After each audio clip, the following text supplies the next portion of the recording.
The Arrival. Before we dive in, don't forget to smash that subscribe button, hit like, and drop a comment if you dare. This story isn't for faint of heart, and once you start, there's no turning back. The night air over Crescent City was bitter, sharp with the scent of salt and wet asphalt. A fog had rolled in from the Pacific, swallowing streetlights and muffling the roar of the bay. Somewhere in that mist, a man ran. His breath came in ragged gasps, boots slapping against the rain-slicked pavement. Behind him, the sharp wail of the siren cut through the darkness. Then another, closer. They were coming. James O'Connor knew the city well enough to know there was nowhere to hide. He'd committed the crime, or at least that's what the police thought. But the real horror was yet to come. He didn't just run from them. He ran toward it, Pelican Bay State Prison, not to serve time, but to disappear inside its walls. Pelican Bay had a reputation. Even in a state of constant media scrutiny, it remained a fortress of whisper horrors. Maximum security isolation units, and guards who didn't just enforce rules, they enforced fear. To outsiders, it was a prison.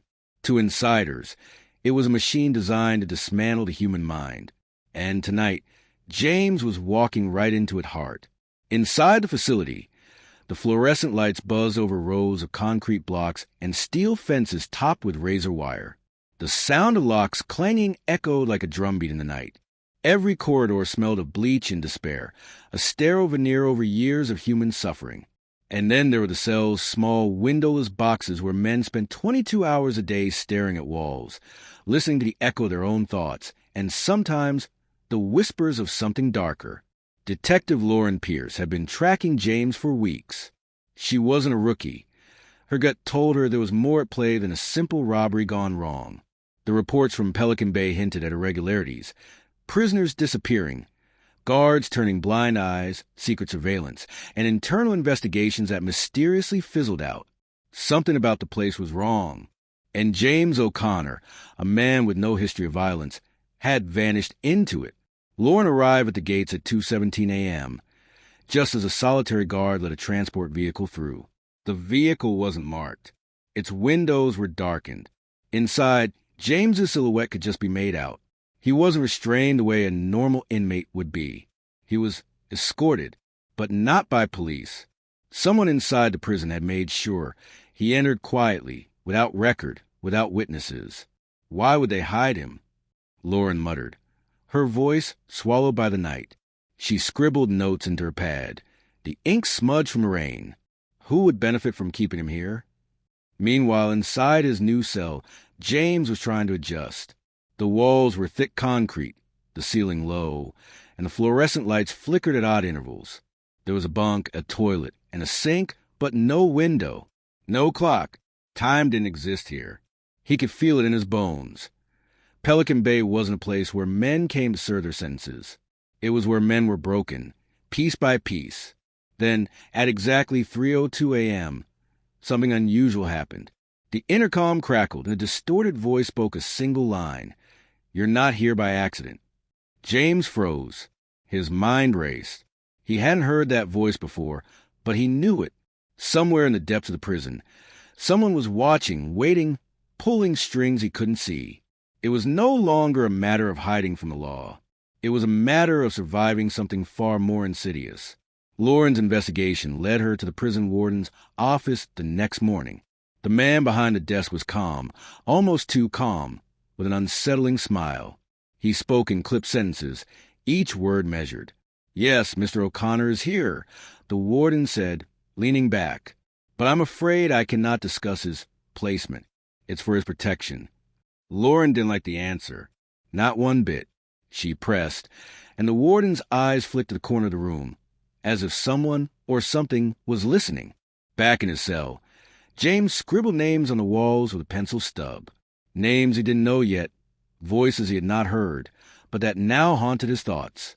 There were whispers at night, shadows that seemed to move on their own, and messages etched on walls in other cells. "Some of us never leave." By noon, Lauren received an anonymous tip. "Check the surveillance logs from Cell Block D. If you want him alive, move fast." Cell Block D. That was where the worst of the prisoners were kept. The isolation units. The men who had come back from the brink of madness, or never come back at all. She didn't have time to think. She grabbed her coat and keys, but as she stepped into the transport van, her phone buzzed. A single text. He's already inside. You're too late. Lauren's heart skipped a beat. Too late for what? And how did whoever was texting her know the prison secrets better than she did? That night, the cameras in cell block D picked up something strange. A shadow moving along the walls. Not like a man, not like a prisoner. Something calculated, deliberate. It stopped at James's cell, lingered, then vanished. And when the guards checked the logs, one crucial thing was missing. The entire footage from 2:57 a.m. to 3:07 a.m., 10 minutes when James had arrived. Lauren felt it before she saw it. Something was wrong. Something inside Pelican Bay was waiting, watching, and ready to strike. And then, behind a hidden panel in the isolation unit, they found a file with James O'Connor's real identity, and a warning. Once inside, there is no outside. The maze of madness. Lauren Pierce felt at the moment she stepped into cell block D, a cold weight pressing against her chest, the kind of fear that wasn't just imagined but lived. The walls were concrete, gray, and unforgiving, but the menace wasn't in the architecture. It was in the people, or rather, the silence between them. James O'Connor sat on the edge of his bunk, staring at the wall like it held secrets only he could see. His hands were trembling, not from fear of prison guards, but from something deeper, something invisible. Lauren noted the scratches on the forearms, too uniform to be random, too deliberate to be accidental. They make you talk to yourself, he whispered, barely audible over the hum of fluorescent lights. You start seeing things, hearing things. You think you're the only sane one, but you're not. Lauren's eyes swept the block. Men in isolation units stared back, hollow-eyed and silent, their faces massive years spent in psychological warfare. Some had gone mad. Some had been broken entirely. A few, she noticed, watched James with something that wasn't curiosity. It was recognition, almost like an acknowledgement of shared torment. She tried to get answers from the guards. They gave her rehearsed lines. Cell block D is secure. All inmates accounted for. No unusual activity. But Lauren knew better. She had spent enough nights on the streets to recognize when fear was being weaponized. And inside Pelican Bay, fear wasn't just a tool, it was a currency. That night, the prison revealed its first real secret. James was asleep, or appeared to be, when the lights flickered and went out. Total blackout. Alarms didn't sound. Guards weren't moving. But the shadows in the hallways shifted, long and deliberate. Lauren, stationed on a surveillance panel outside the block, noticed something on the monitors. One of the cameras had gone dead. Then another. And suddenly, all feed from cell block D was gone. Inside, James felt the walls close in. He heard whispers, low, guttural, almost like a chant. He rubbed his eyes, convinced it was hallucination. But when he looked up, the shadows were forming shapes. Shapes that moved. Shapes that mimicked the men in the cells. But when he blinked, they were gone. Then came the knock. 2 sharp raps, like a signal, followed by a metallic scrape. James froze. Nobody knocked on cell doors here. Guards didn't knock. They entered. "Who's there?" he called, his voice trembling. No answer. Just a scraping again, coming closer, around the corner. Lauren was watching the cameras, trying to piece together the blackout, when a single feed flickered back on, James's cell, and in the reflection of the metal sink, she saw a figure behind him, a man in a hooded uniform, face obscured, moving with the fluidity of someone who didn't belong. The figure vanished before James even turned. Lauren's got twisted. Whoever or whatever was in the block wasn't a guard, at least not one on the roster. She called the warden, but the line went dead. Then her phone buzzed. Anonymous text. "You're inside the wrong maze. Leave now or be swallowed." By morning, chaos had begun. One of the prisoners, an older man nicknamed Crow, was found unconscious in the hallway. No one had seen him move. No one had heard him fall. But scratched into the concrete beneath his body were words in jagged letters. "He knows your name." James knew somehow that he wasn't safe. Someone or some system. Inside, Pelican Bay had singled him out. His past wasn't clean, but it wasn't violent either. Why him? And why now? Lauren tried tracing the security logs, but the files were corrupted. Someone had cleaned up the digital trail before she arrived.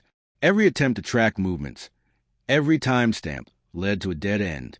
The more she dug, the more it seemed the prison itself had its own will, a predatory intelligence bent on controlling the inmates and anyone who dared to intervene. That evening, James's cellmate, another new arrival, vanished. Lauren was monitoring, watching for any sign of violence or escape. Nothing. No alarm, no commotion, nothing. Yet the bed was empty. Sheets neatly folded, nothing disturbed. Just gone. A note was left behind, etched into the metal bunk with a fingernail. Some doors can never be unlocked. Lauren's frustration turned to terror. She realized Pelican Bay wasn't just a prison. It was a maze designed to erode trust, to make the inmates doubt their own senses, to force confessions, betrayals, and fear until the mind fractured. And James was now at the center of it. Determined, she sought allies within. A corrections officer who had worked at the prison for decades finally whispered, "If you want him alive, you have to understand the hierarchy here. Not the guards, the prisoners. They have rules. And someone's already broken them, using James as bait." Lauren's blood ran cold. James wasn't just a victim of the system. He had become a chess piece in a game that spanned beyond bars and locks, into something darker, older, more deliberate. And then, in the dead of night, James discovered something terrifying. Underneath a loose tile in the corner of his cell was a hidden compartment. Inside, a worn journal, filled with detailed accounts of men who had vanished inside Pelican Bay, all eerily similar to Crow's disappearance. And at the bottom of the last page, a single chilling line: "The next one will be yours if you speak." Lauren's call to action had turned into a nightmare. She had thought entering Pelican Bay would save James. Instead, it plunged them both deeper into a labyrinth where every shadow hid a secret, and every secret came with a price. And that's when the cameras finally returned, showing James's cell empty. The bunk was neatly made. The tile where the journal had been was gone. And in its place, carved into concrete, was a single word: welcome. The breaking point. Lauren Pierce's hands were shaking as she gripped the railing outside cell block D. The night air was thick with fog and a silence that felt deliberate, oppressive, almost alive. She'd spent the last 48 hours chasing shadows, piecing together fragments of a prison that seemed less like a correctional facility and more like a predator. Every instinct in her told her she was running out of time. Inside, James O'Connor wasn't on his bunk. He wasn't anywhere in the cell block. The journal he had discovered, the one documenting every disappearance, was gone. Tiles were loose where he had pried it up, but beneath the concrete floor, nothing. Whoever, or whatever, was controlling Pelican Bay had erased every trace. Then Lauren saw him, not where he should have been, but in the surveillance feed, standing in the middle of the yard, alone, the night fog curling around him, his figure still almost statuesque. But it was wrong. His eyes, they weren't James's anymore. There was a hollow, distant look, as if someone else had taken residence inside him. Lauren radioed the guards. No response. She called the warden. Silence. The entire facility had gone dark. Communications, lights, everything. Pelican Bay had effectively swallowed itself. Lauren had one choice. She moved through the maze of corridors herself, every footstep echoing against the concrete, every shadow a potential threat. The faint metallic scraping she'd heard before echoed again. Closer, always closer. James's voice finally called out, hoarse, almost unfamiliar. "Lauren, you shouldn't have come." She found him in the center of the yard, surrounded by men who weren't prisoners. Not exactly. Their eyes were wild, their movements unervingly precise. The inmates of Cell Block D. And at their center, James, or what James had become, stood tall. He wasn't speaking to her. He was speaking to them. And they obeyed. "James!" Lauren whispered.